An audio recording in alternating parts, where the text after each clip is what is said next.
मोठ्या ध्येयानं प्रेरित होऊन त्या वाटेवर चालणारी माणसं मोजकीच असतात. ज्या वाटेवर ते चालत असतात ती वाट सोपी नसते. त्यात अडथळे असतात, खड्डे असतात, काटेकुटे असतात. या माणसांना अपमान, कटू अनुभव, दोषारोप यांची पर्वा नसते. कारण त्यांच्या दृष्टीने यातनांच्यापेक्षा ध्येय महत्त्वाचं असतं. त्यांच्या स्वप्नात, चालीत आणि शब्दात विश्वास असतो. जग त्याला अव्यवहारीपणा म्हणतं, वेड म्हणतं किंवा मस्ती म्हणतं इतकंच. हीच माणसं इतिहासावर आपल्या पाऊलखुणा उमटवत असतात.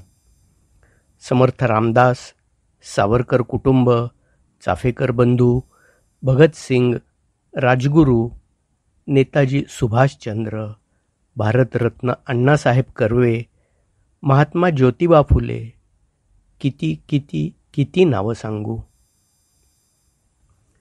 बहुत छाले हैं उसके पैरों में, बहुत छाले हैं उसके पैरों में, कमबख्त उसूलों पर चला होगा. गुलजार. जी माणसं ध्येयाच्या वाटेवरती चालत असतात त्याचं मोजक्या शब्दात गुलजार साहेबांनी वर्णन केलंय. ध्येयवादी. काल तो दारात आला, काल तो दारात आला, पाय होते सोललेले. काल तो दारात आला, पाय होते सोललेले, ध्येयमार्गी चालला तो, काटे टिकेचे बोचलेले. मस्ती तरी डोळ्यात होती. एवढे जरी पाय सोललेले होते, एवढी जरी टीका झालेली होती, तरीसुद्धा डोळ्यात मस्ती होती. मस्ती तरी डोळ्यात होती, चेहऱ्यावरी आनंद होता.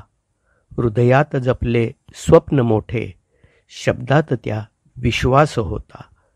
हृदयात जपले स्वप्न मोठे, शब्दात त्या विश्वास होता. स्वैर रूपांतर आणि सादरीकरण अनिल खडके. Mobile number 9822004242.